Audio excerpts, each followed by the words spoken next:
안녕하세요. 저는 이혼 전문 변호사로 일하고 있는 40대 여자입니다. 이 일을 하면서 정말로 많은 이혼 사례와 충격적인 불륜 이야기를 듣곤 했지만 제 이야기도 만만치 않은 것 같아 이렇게 사연을 보내게 됐어요. 중이 제 머리 못 깎는다고 이혼 전문 변호사임에도 불구하고 저 또한 이혼 과정이 무척이나 힘들었네요. 그래도 이혼 이후로 이를 대하는 태도가 좀 더 신중해지고 진심이 되었던 것 같아요. 잃은 게 있었으니 얻는 게 있었던 거겠죠. 저도 한때는 행복한 결혼 생활을 했었어요. 남들이 봤을 땐 정말 잘생기고 키도 크고 능력도 좋은 그런 남자였죠. 남자 인물 보는 거 아니라고 하지만 첫 만남에 인물만 보고 끌렸던 건 사실이었네요. 호감형 남자를 안 좋아할 여자는 없잖아요. 심지어 성격까지 좋았으니 말 다 했죠.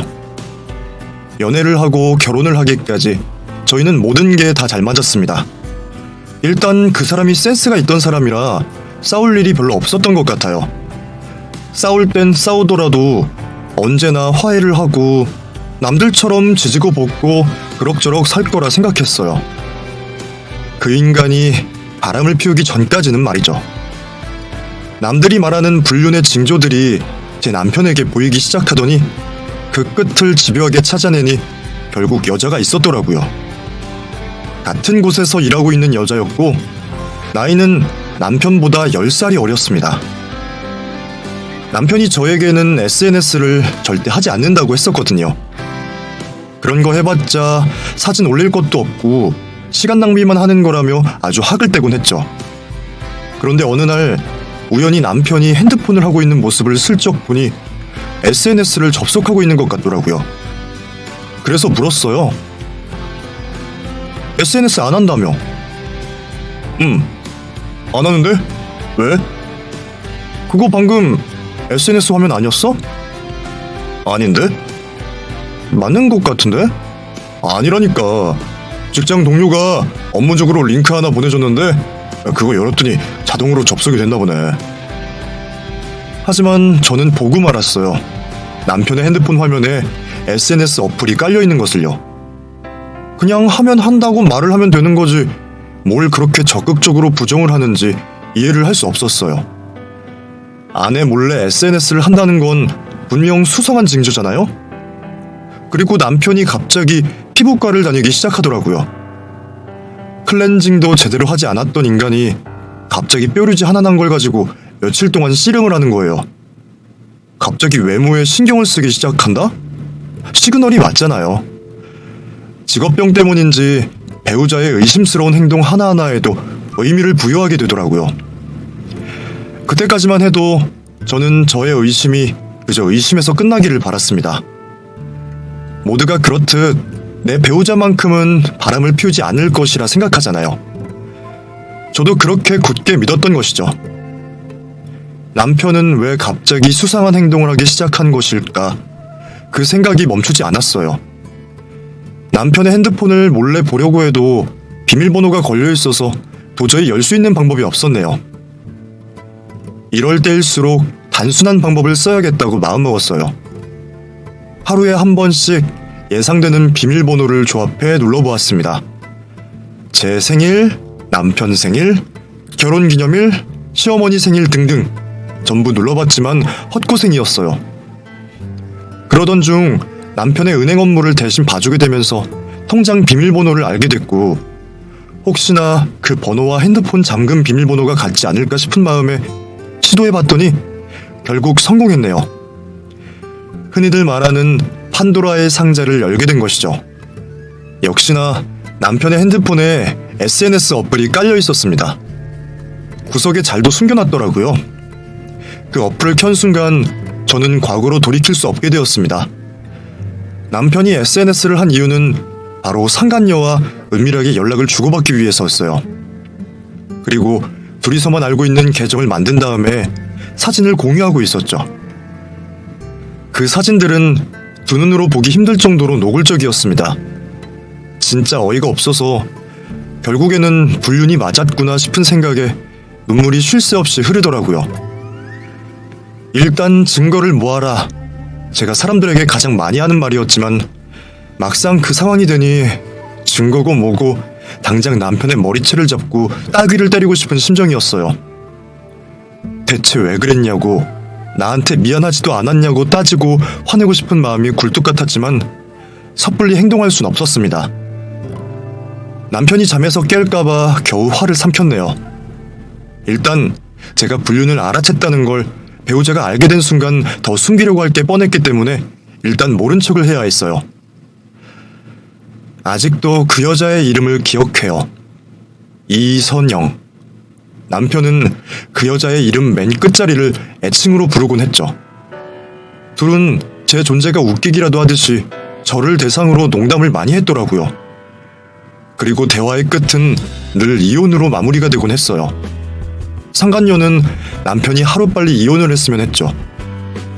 나이도 어리고 얼굴도 예쁜 여자가 왜 유부남에게 끌렸을까 처음에는 이해가 되지 않았어요. 하지만 남편이 그 여자를 어떻게 대하는지 알게 되니 조금씩 이해가 되더라고요. 마치 공주처럼 대접을 하고 있었어요. 저와 연애했을 때처럼 말이에요. 저에게만 친절하고 다정하고 배려있을 줄 알았던 남자가 알고 보니 다른 여자에게 똑같이 행동하고 있었던 걸 알게 된 순간부터 저는 피가 거꾸로 솟는 기분이었습니다. 한참을 뜨겁게 울고 나면 잠시나마 마음이 차가워지더라고요. 마음이 냉정해질 때마다 저는 증거를 조금씩 수집했어요. 그 과정이 제 인생에서 가장 고통스러웠던 기억이에요. 억울한 마음이 제일 많이 들더라고요. 잘못을 저지른 쪽은 그쪽인데 왜 내가 이토록 지옥 같은 생활을 해야 하는가? 만약 이렇게 해서 소송을 한다 쳐도 법이 온전히 내 편을 들어줄 거라는 보장이 없잖아요. 모든 건 피해를 받은 쪽의 노력으로 인해 이루어져야 하는 게 이혼 소송이다 보니 정말로 불공평하다는 생각이 들더라고요. 그래도 꾸역꾸역 해나갔습니다. 그 과정에서 남편에 대한 애정이 모조리 사라졌던 것 같네요. 모든 준비를 끝낸 후 저는 남편에게 외식을 하자고 제안했어요. 마침 결혼기념일도 다가오니 기분 좋은 외식이라고 생각했는지 남편은 분위기 좋은 레스토랑을 예약하겠다고 하더라고요. 남편은 뭐가 그리 좋은지 싱글벙글 웃으며 저에게 말을 걸었어요. 우리 이런 시간 오랜만이다. 그치? 당신이 바쁜 바람에 오붓하게 식사할 틈이 없었잖아. 그런데 오늘은 무슨 일로 이렇게 분위기를 잡는 거야? 아까 당신이 외식하자고 했을 때 진짜 설렜잖아. 저는 아무렇지 않게 식사를 하다가 남편에게 낮은 목소리로 이야기했어요. 우리 이혼하자. 나름 이벤트 준비한 거야? 몰래카메라 이런 거? 말 그대로야. 이혼하자고. 이혼을 하자고? 진심이야. 내가 요즘 당신 서운하게 한 적이 있나? 갑자기 무슨 이혼 이야기를 그렇게 살벌하게 꺼내고 그래. 당신 여자 있잖아. 여자? 내가 여자가 있다고? 나도 모르는 내 연녀가 나한테 있단 얘기야? 연기 잘하네. 그러니까 여태껏 나를 속였겠지. 하마터면 나도 깜빡 속을 뻔했어. 대체 그게 누군데? 당신이 알아낸 내 연녀의 정체가 누구냐고. 증거 있어? 이선영. 웃는 모습이 참 예쁘던데 나이 어린애를 참 잘 돕고셨더라. 실명을 직접적으로 얘기했더니 남편의 표정이 살짝 일그러지더라고요. 그 표정 하나만으로도 남편의 마음이 요동치고 있다는 걸 눈치챌 수 있었어요. 남편은 다시 표정을 바꾸더니 부정을 하기 시작했습니다. 뭔 소리야? 설마 걔랑 나랑 그렇고 그런 사이라고 오해한 거야? 나 참 어이가 없네. 당신 진짜 제정신이야? 걔랑 나랑은 그냥 동료야. 지옥 같은 전쟁터나 다름없는 직장에서 어떻게 눈이 맞을 수가 있겠어. 애정이 있더라도 동료의 일 뿐이지. 그리고 여보 진짜 너무한다. 그런 의심이 들면 가장 먼저 나한테 물어봤어야 하는 거 아니야? 혼자 오해하고 의심하고 확정짓고 이건 남편을 신뢰하지 않는다는 거잖아. 안 그래? 너무 서운한데? 여태껏 나를 불륜 저지르는 못난 남편으로 생각하고 있었던 거야? 이래서 부부는 대화가 중요하다니까. 평소에 우리가 대화를 많이 가졌으면 이런 오해도 없었을 거잖아. 집에서도 얘기할 수 있었던 걸 외식하면서 꺼낸 이유는 딱 한 가지야. 지금 이 시간부터 당신과 한 집에서 살고 싶지 않아. 나랑 살았으면 내가 실력 있는 변호사인 걸 잘 알고 있을 거야. 내가 증거 없이 당신에게 이혼 얘기를 꺼낸 거라 생각해? 나 그렇게 감정적이고 충동적인 사람 아니야.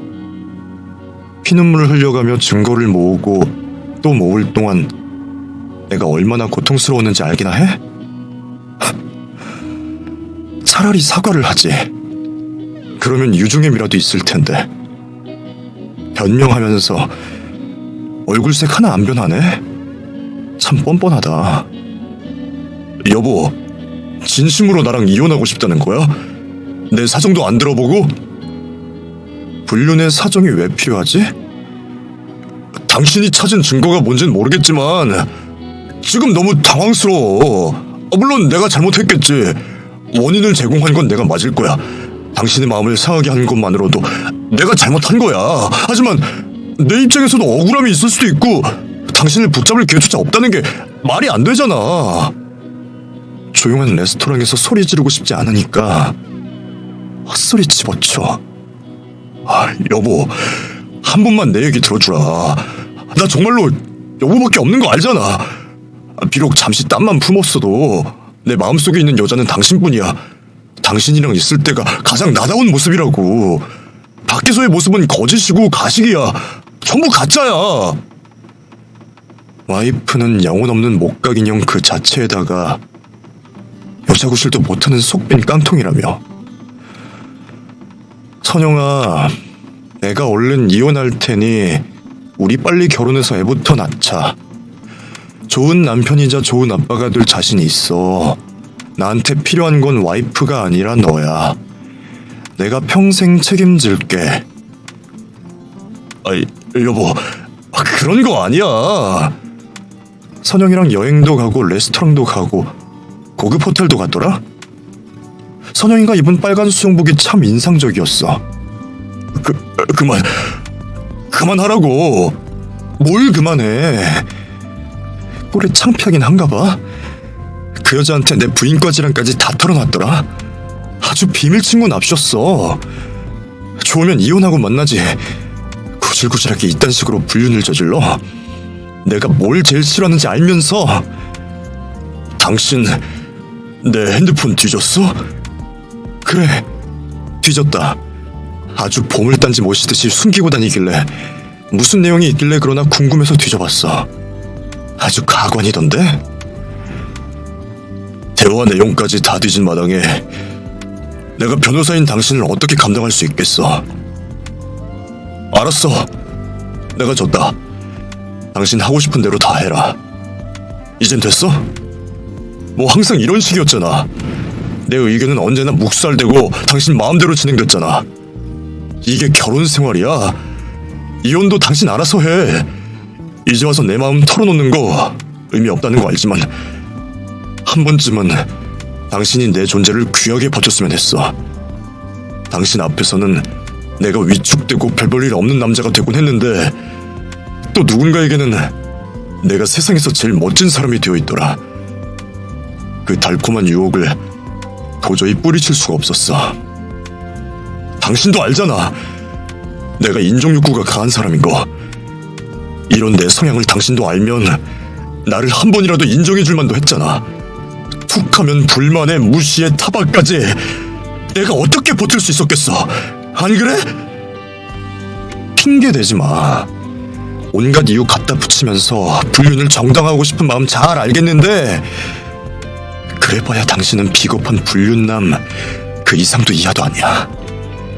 내가 당신을 무시했다고? 내가 무시한 게 아니라 당신이 열등감을 가지고 있었던 거겠지. 하긴 잘난 게 하나도 없으니 그 열등감이 상당했겠지. 그 마음 이해 못하는 건 아닌데 아무리 열등감이 있어도 그 욕구를 불륜으로 해소한다는 게 너무 없어 보이지 않아? 적어도 나라면 그렇게 찌질하게 살진 않을 것 같은데 말이야. 어쨌든 당신이랑 나랑 수준이 이렇게 차이 난다는 걸 알게 되었으니 깔끔하게 끝내자. 물론 소송으로 진행할 거야. 내가 그동안 모은 증거들이 아깝잖아. 그리고 선영이라는 애한테 전해. 상간녀 소송할 테니까 준비하고 있으라고. 앞으로 피도 눈물도 없을 테니까 각오해. 혹시라도 나한테 다시 받아달라고 무릎 꿇을 생각이라면 일찌감치 마음 접는 게 좋을 거야. 그런 거 딱 질색이거든. 이혼 소송을 진행하면서 정말 많은 인생 경험을 했네요. 시부모님은 갑작스러운 저희의 이혼 소식에 밤중에 달려와 저를 밤새 설득하시더라고요. 남자라는 것들은 원래 그렇다. 안양 넓은 네가 이해해라. 이런 걸로 이혼하면 전 세계 부부들 전부 이혼해야 한다 하시면서 가뜩이나 불난 제 마음에 부채질을 하시더라고요. 결국에는 본인 아들 이혼 꼬리표 달기 싫었던 거겠죠. 그래도 가족과 친구들이 있었기 때문에 너무 다행이었어요. 특히 제 절친 중에 한 명인 희애는 제가 힘들 때마다 달려와서 저를 위로해주고 같이 울어줬습니다. 희애가 그때 했던 말이 아직도 기억에 남아요. 이제는 화려한 싱글로 살면 되지. 솔직히 네가 훨씬 더 아까웠던 건 사실이었잖아. 돌싱된 김에 만나고 싶은 남자 실컷 만나고 하고 싶은 거 마음껏 하고 살아. 따질 거 이혼이 별거야? 한 번도 결혼 못 해본 나보다 결혼도 해보고 이혼도 해본 네 인생이 훨씬 다채롭고 좋지. 안 그래? 희애는 남편의 SNS를 대신 염탐해주며 저에게 이런저런 도움을 주었어요. 그리고 상간녀에 대한 뒷조사도 대신해주며 이혼 소송을 하는데 유용한 정보들을 제공해줬어요. 이런 친구가 또 있을까 싶을 정도로 고맙더라고요. 진심으로 저를 도와준 친구였기 때문에 언젠가는 꼭 보답을 하고 싶었습니다. 그 과정은 힘들고 아팠지만 쓸모없는 혹을 떼어낸다고 생각하고 참으니 그럭저럭 극복이 되더라고요. 그 혹을 품고 있으면 점점 커져서 걷잡을 수 없게 되잖아요. 결국 소송 끝에 위자료를 받게 되었고 다시 싱글 생활을 하게 되었네요. 둘이었다가 하나가 되니 처음에는 좀 어색하고 외롭더라고요.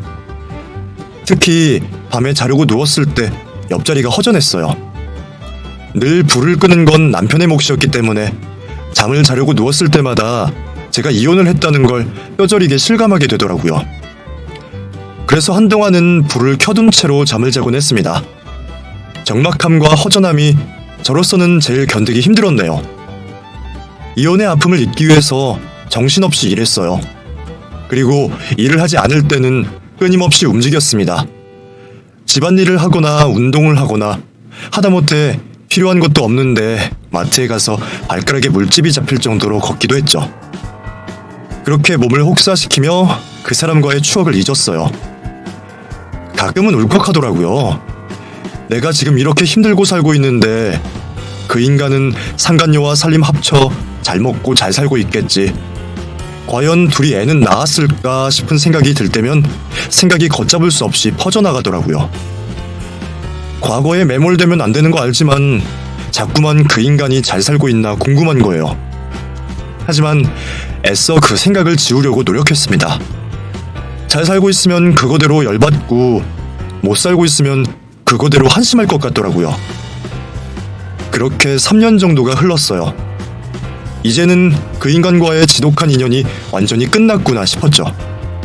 하지만 어느 날 불현듯 그 인간의 등장에 저는 다시 혼란이 오기 시작했습니다. 그날은 제가 잠깐 외근을 나갔다 돌아오던 길이었어요. 손님이 왔다는 말에 서둘러 사무실로 갔더니 너무 익숙한 뒤태가 저를 기다리고 있는 거예요. 누구신지요? 하고 물어보려던 순간 온몸에 소름이 쫙 돋았어요. 오랜만이야. 잘 지냈어? 3년 전 바람펴 이혼당한 전 남편이 제 사무실에 떡하니 저를 기다리고 있는 거예요. 이게 대체 무슨 상황인가 싶어서 말도 못하고 있는데 전 남편이 일어나 저에게 다가오더라고요. 미안, 내가 너무 갑자기 찾아왔나? 전화를 먼저 하려고 했는데 내 전화는 안 받을 것 같아서 무작정 찾아왔어. 나 때문에 많이 불편한가? 솔직히 많이 불쾌하네. 하고 싶은 말이 있어서 왔어. 우리가 할 말이 남았던가? 사실은 오늘은 내가 부탁하고 싶은 게 있어서 찾아왔어.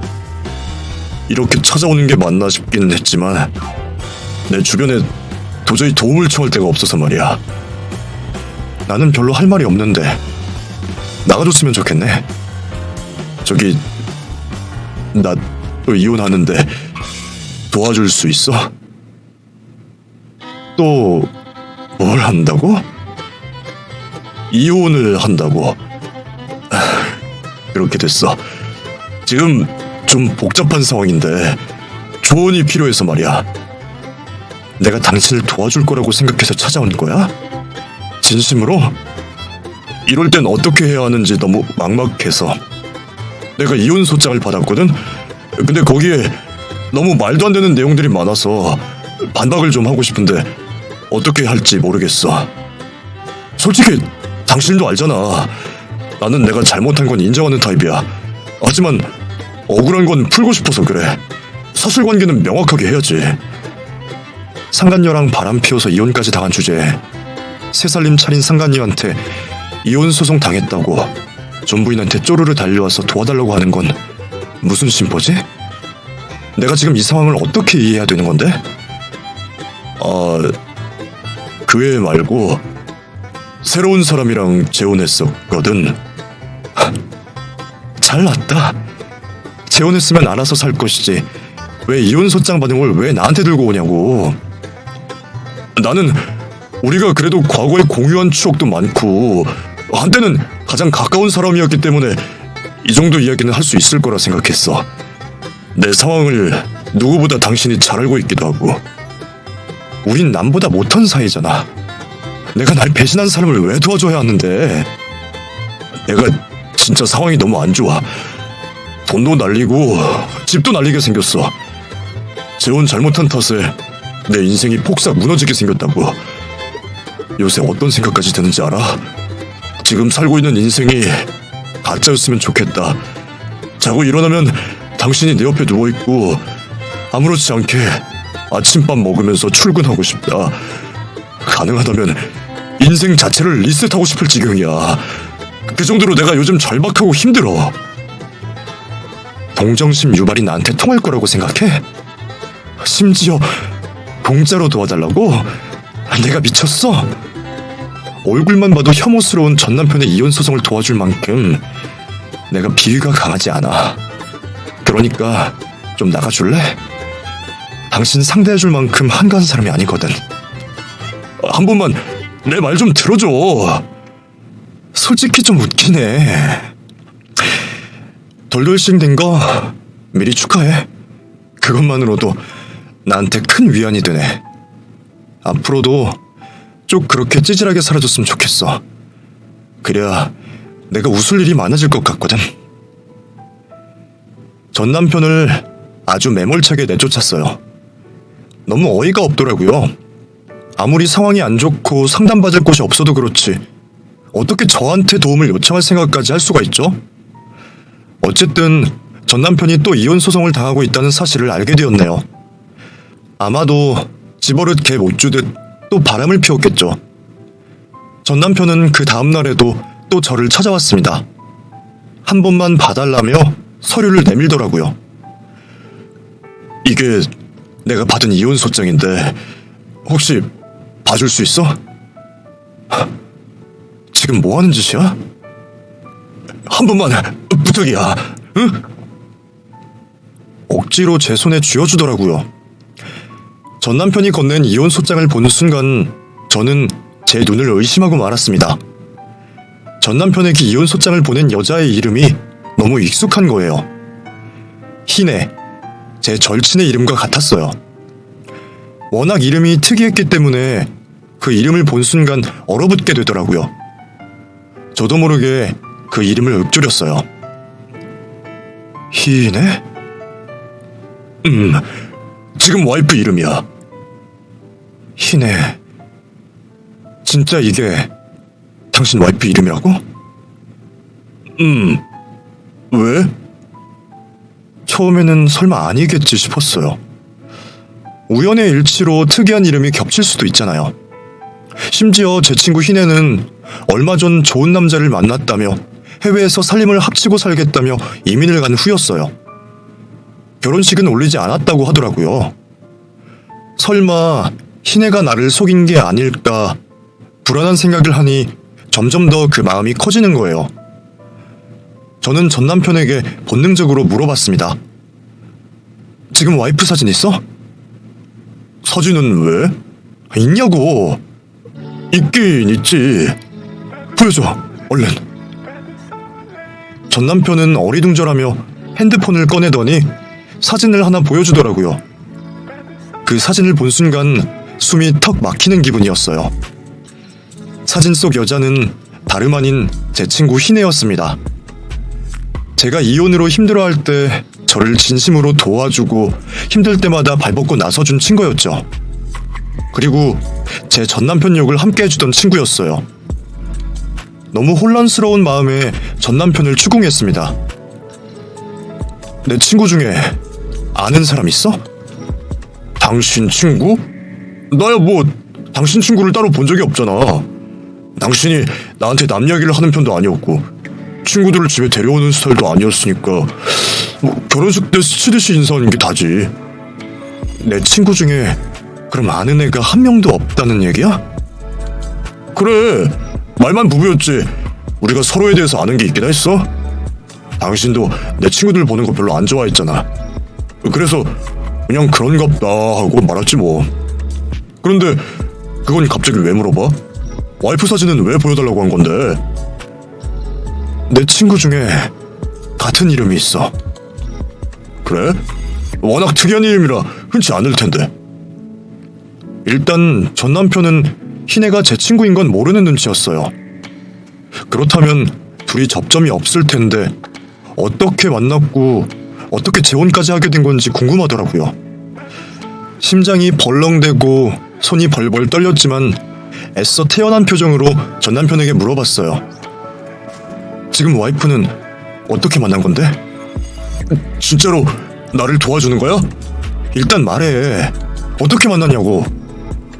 이런 말까지 전부인한테 해도 되나 싶긴 한데. 당신 나한테 이성적인 감정 남아있어? 그건 아니지. 나도 아니야. 우리만큼 서로 터놓고 얘기할 수 있는 관계가 또 있겠어? 그러니까 체면 차리지 말고 말해.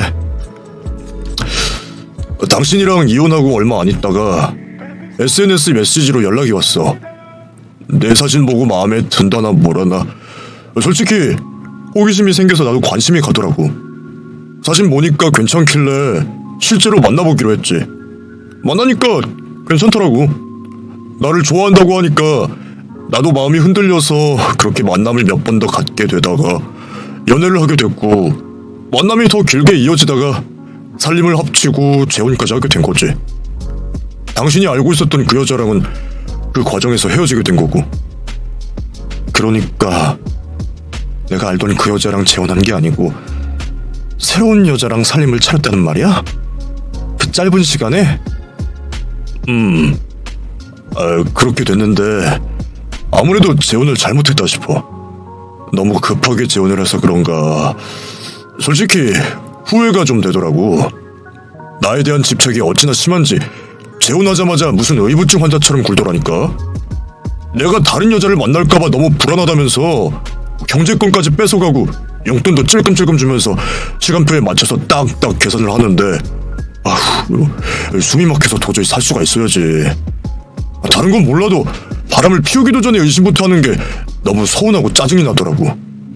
나중에는 내가 이미 바람을 피우고 있다고 생각하고 증거까지 모으고 있더라니까.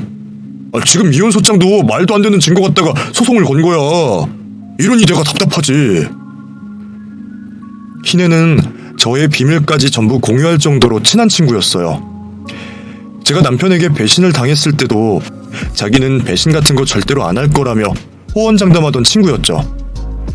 누구보다 의리에 살고 의리에 죽는 그런 호탕한 친구였는데 대체 왜 이렇게 된 걸까요? 어느 날 연락이 되지 않아서 걱정했는데 오랜만에 연락이 닿은 희애는 남자를 만나 해외에서 살게 되었다고 했어요. 한동안 연락이 되지 않을 거라고 했었는데 그때까지도 희애의 선택이니까 이해하고 존중해줬어요. 물론 멀리 이사를 가게 된 게 서운하고 연락이 끊기게 된 게 걱정되긴 했지만 씩씩하게 잘 지내고 있겠지 믿으며 살았어요. 그런데 희애가 결혼했다는 그 남자가 제 전남편일 줄이야. 저는 이 상황을 직접 보고도 믿기 힘들더라고요. 바람핀 전남편도 너무 괘씸했지만 저를 속인 친구에게 더 큰 배신감을 느꼈습니다. 심지어 희애에게 제 남편을 따로 소개시켜준 적도 없었어요. 결혼식 때 딱 한 번 제 남편을 본 게 다였죠. 그런데 제가 이혼을 하자마자 제 남편에게 먼저 다가갔던 게 도저히 용납이 되지 않았어요. 심지어 불륜녀가 있었음에도 불구하고 제 전남편을 빼앗은 거잖아요. 대체 왜? 친구의 전남편에게 왜? 자꾸 머릿속에서는 왜라는 질문만 동동 떠다녔습니다. 제 상식으로는 도저히 이해하기 힘들었거든요. 고민 끝에 희애에게 연락을 했어요. 전화를 받지 않길래 이메일을 보내고 톡을 보내며 연락을 좀 해달라고 했죠. 그랬더니 며칠 후 저에게 연락이 오더라고요. 우리 베프 오랜만이네. 혹시 시간 되니? 우리 좀 만나야 할 것 같은데. 농담하는 거지? 나 해외 살고 있잖아. 내가 그렇게 보고 싶어? 조만간 한국 갈 테니까 좀만 기다려. 너 지금 한국에 있는 거 다 알아. 애초에 해외 땅 밟은 적도 없었다는 것도 알고. 응? 내가 한국이라고? 너 지금 무슨 소리라는 거야? 네 남편 내가 아주 잘 알고 있는 사람이던데. 나한테 할 말 없어? 그게 무슨 소리야? 너 살고 있는 곳이 어딘지도 알아. 어떻게 할까? 내가 찾아갈까? 아니면 네가 올래? 빨리 결정해. 바쁘니까. 거짓말을 생각하지 마. 그제야 희애는 망설이더니 제가 있는 곳으로 직접 오겠다고 하더라고요. 결국에는 저에게 거짓말을 한 게 맞았어요. 해외에 있지도 않으면서 해외에 있다고 뻥치고 제 전남편과 새 출발을 하고 있었던 거예요. 이가 바득바득 갈릴 정도로 열이 받더라고요. 오랜만에 만난 희애의 모습은 놀랍게도 많이 변해 있었습니다. 희애의 트레이드 마크였던 짧은 단발머리가 긴 웨이브로 바뀌고 옷 입는 스타일도 확 변한 거예요. 처음에는 몰라볼 뻔했어요. 변한 모습이 묘하게 제 모습과 겹치는 건 저만의 착각이었던 걸까요? 이상하게 소름이 돋더라고요. 심지어 화장법도 바뀌고 표정도 제스처도 묘하게 변한 게 눈에 띄었어요. 희애는 애써 태어난 척 저에게 다가오더니 인사를 건넸어요. 안녕, 오랜만. 오랜만? 지금 입에서 그런 말이 나와? 너 왜 나한테 거짓말했어? 해외에 있다며 왜 한국에 있는 건데? 그냥 사정이 어쩔 수가 없었어. 내 전남편한테 네가 접근했다며. 누가 그래? 내 전남편이. 그 사람이랑 너 아직도 연락해? 3년 전에 이혼했잖아.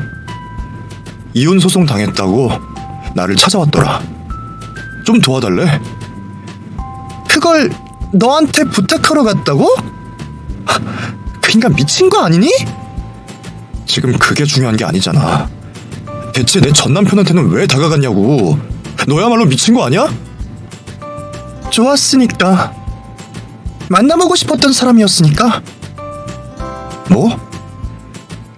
네 결혼식 때 그 사람 처음 보고 네가 참 복받았구나 생각했어.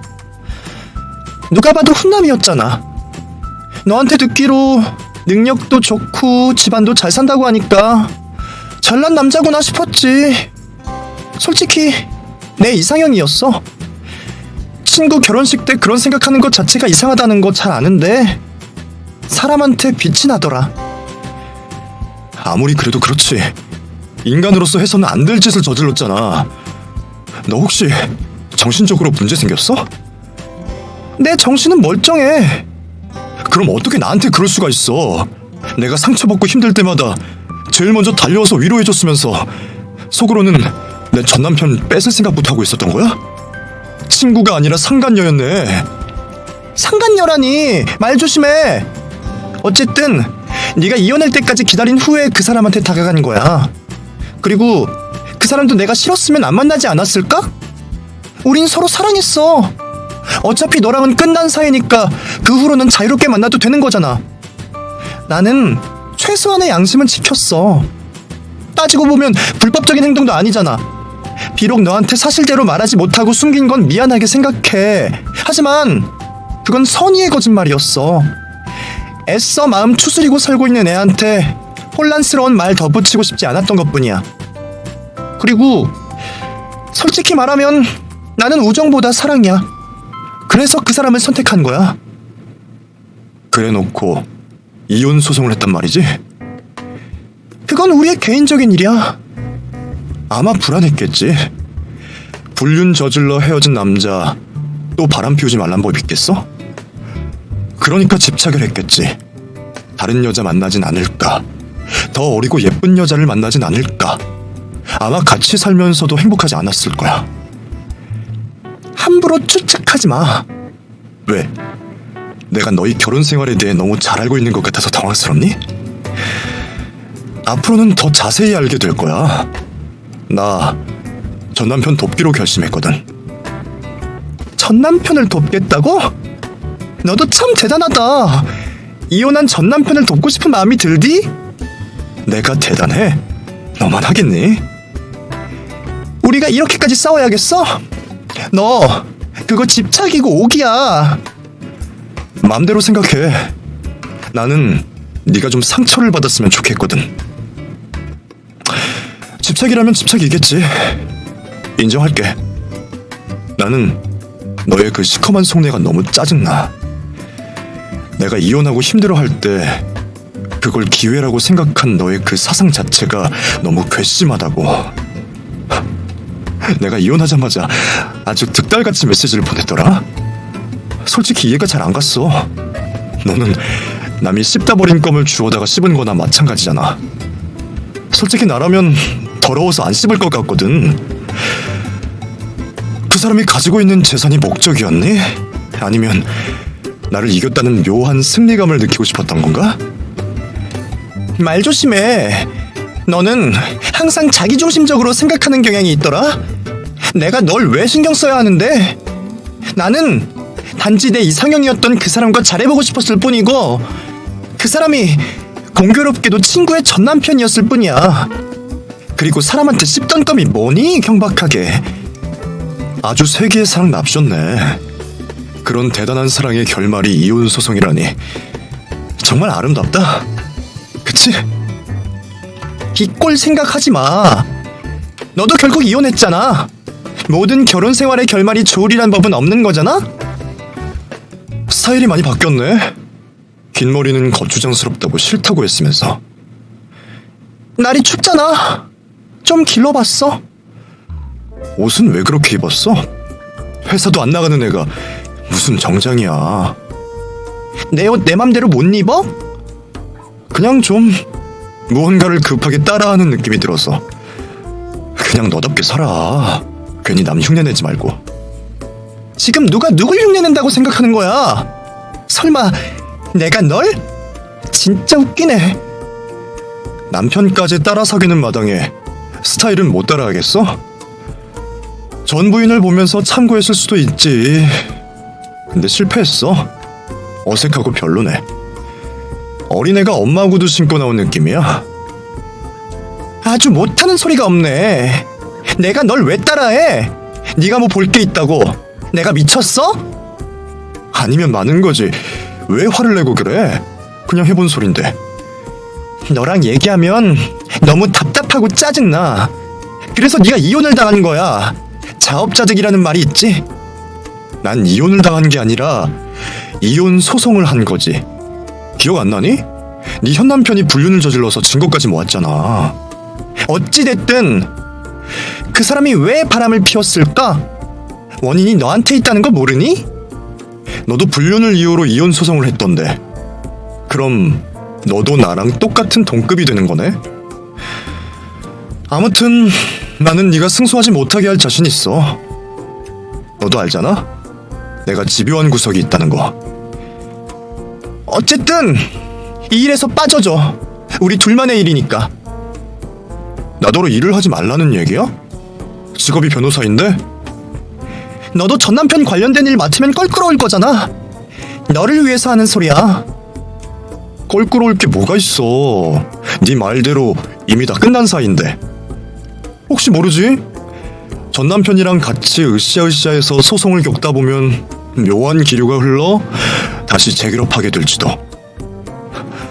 너 미쳤어? 그게 말이 된다고 생각해? 안 될 이유가 있어? 그럼 너는 말이 되는 행동을 했니? 네가 먼저 미친 짓을 했잖아. 지금 내가 제정신으로 보이니? 나는 지금 그 어떤 짓도 할 수 있다는 거 몰라? 제가 눈이 뒤집혀서 소리를 지르자 그제야 희애는 꼬리를 내리며 사과를 하더라고요. 미안해. 사실 이 자리에 나올 때까지만 해도 너한테 진심으로 사과를 하고 싶었어. 그런데 막상 만나니까 자꾸 못된 말만 하게 되네. 나도 내가 왜 이러는지 모르겠어. 알잖아. 나 항상 진심은 뒤로 숨겨두는 거. 솔직히 질투가 많이 났어. 네가 가진 게 더 커 보이고 대단해 보이더라. 네 남편이었던 그 사람 결혼식 날 보고 자꾸 아른거리더라.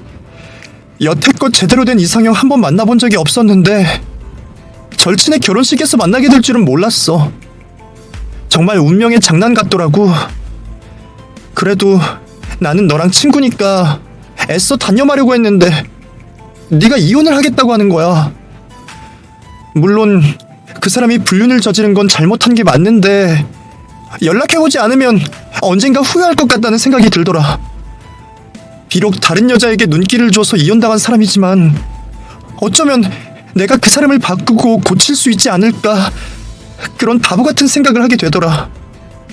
그때는 그냥 그 사람과 대화만 할 수 있다면 더없이 좋을 것 같았어. 그런데 만나다 보니까 걷잡을 수 없이 좋아졌고 만나던 여자까지 버리고 나한테 오는 모습에 그 사람을 믿을 수밖에 없었어. 이제는 달라지겠지, 새 사람이 되겠지. 그래서 주변 친구들이랑도 연락 다 끊고 그 사람만 바라보고 살았던 거야. 처음에는 분명 행복했어. 내가 원했던 사람이 나만 바라봐주니까. 그런데 시간이 흐를수록 자꾸 불안해지더라. 혹시나 예전처럼 여자를 만나진 않을까, 만나던 여자에게 다시 연락이 오지 않을까, 혹시나 전부인이 생각나진 않을까. 불안함을 떨치려고 그 사람에게 집착하고 감시하고 경제권까지 뺏어도 마음이 전혀 안정되지 않았어. 밤마다 그 사람 핸드폰을 들춰보면서 밤을 지새우는 게 일상이 되어버렸지. 그 사람 결국 그때 만나던 10살 어린애랑 다시 만나고 있더라. 증거까지 확보했고 그래서 이혼 소송까지 했던 거야. 이제는 나도 좀 자유롭고 싶더라. 이런 집착의 굴레에서 나도 벗어나고 싶어. 그러려면 지금 이혼을 무사하게 잘 해야 되고 소송도 잘 마무리되어야 해. 그러니까 네가 좀 도와주라. 어? 나 그 사람이랑 살면서 모든 걸 바쳐서 남은 게 아무것도 없어. 그래, 듣고 보니 네 상황이 참 안타깝다는 생각이 드네. 사람 마음 마음대로 할 수 있는 것도 아니고 너도 어쩔 수 없었던 상황이었던 거 알아. 나도 너랑 싸우려고 이 자리까지 부른 거 아니야. 제안을 하고 싶어서야. 무슨 제안? 나는 이기는 일에만 매달리거든. 비록 전 남편이 나한테 먼저 찾아오긴 했지만 나는 그 인간이 잘 되는 꼴을 보고 싶지가 않아. 지금도 나는 누구 편을 드는 게 나을지 고민 중이야. 내 편을 들어달라고 하면 너무 염치가 없는 걸까? 그 사람 편 들어주는 척 하면서 나한테도 도움을 주면 안 될까? 모르겠네. 수임료는 원하는 대로 줄게. 그 사람 도와주지 마. 응? 그때부터 저는 작전을 바꾸었어요. 중간에서 시소를 타듯 이리저리 왔다 갔다 하며 수임료를 불리면 어떨까 싶은 생각이 들더라고요. 저도 이런 제가 참 변태 같긴 한데 둘이 피 터지게 싸우는 모습을 생생하게 보고 싶었네요. 전 남편에게 미련이 없어서 그런가 그냥 재밌더라고요. 이후로 저는 전 남편의 부탁을 들어주는 척 하다가 희네의 이야기도 들었다가 둘이 싸움을 붙였다가 이간질을 했다가 싸움의 불꽃이 활활 타올랐을 때쯤 슬쩍 발을 뺐습니다. 그랬더니 휘발유를 뿌린 듯 점점 불이 거세지며 둘의 폭로전이 시작되더라고요. 그래서 주변 지인들은 물론이고 희네를 알고 있는 친구들까지 전부 사건의 내막을 알게 되었네요. 소문은 걷잡을 수 없이 퍼져서 희네가 상간녀로 낙인이 찍혔더라고요. 그리고 주변 사람들에게 매장을 당해 인간관계가 또 끊기게 되었죠. 그리고 전 남편은 다니던 직장에 폭로가 되는 바람에 조용히 사표를 낼 수밖에 없었습니다. 완전 진흙탕 싸움이 되었네요. 결국 둘은 소송에 소송을 거듭하다가 결국 이혼 서류에 도장을 찍게 되었어요. 양쪽 다 잃은 게 많았기 때문에 누가 승자라고 할 수 없었네요. 패자만 존재하는 싸움이었죠. 전 남편은 지방으로 이사를 갔다고 들었어요. 그리고 희네는 정말로 이민 준비를 하고 있다는 소식을 들었어요. 우연히 마주친 적이 있는데 아주 얼굴이 많이 상했더라고요. 희네는 초점이 없는 눈으로 허공을 응시하더니 저에게 말을 건넸어요. 이제는 속이 좀 시원해? 고소하겠다. 내가 이렇게 되어버렸어. 해외로 떠난다며? 진짜로 가게 됐어. 여기서 내가 뭘 할 수 있겠어. 사실 도피하는 거야. 가서 뭐하고 살지 막막해. 뭐 어떻게든 되겠지. 나도 내가 이런 식으로 살 줄은 몰랐어. 나도 한때는 좋은 사람 만나서 행복한 가정 꾸리고 살 줄 알았는데 인생이 뭐 마음대로 되니? 아무튼 미안해. 나 많이 미워했던 거 알아. 나라도 그랬을 거야. 내가 봐도 내가 미친 여자 같았어. 다시는 보는 일 없도록 하자. 서로 얼굴 마주치기 불편하니까. 그런 일 없도록 할게. 나 어차피 친구들 사이에서 쓰레기 됐잖아. 만나지도 못해. 그렇게 희네와의 만남을 마지막으로 둘을 다시는 만나지 못했습니다. 그리고 제가 상간녀 소송했던 그 여자 있잖아요. 다른 남자를 만나서 결혼하려고 했는데 희네가 결혼식장에 난입해 상간녀라고 폭로하는 바람에 그 결혼식도 처참히 무산되었다고 들었어요. 결혼식 당일날 파혼을 당했다고 하더라고요.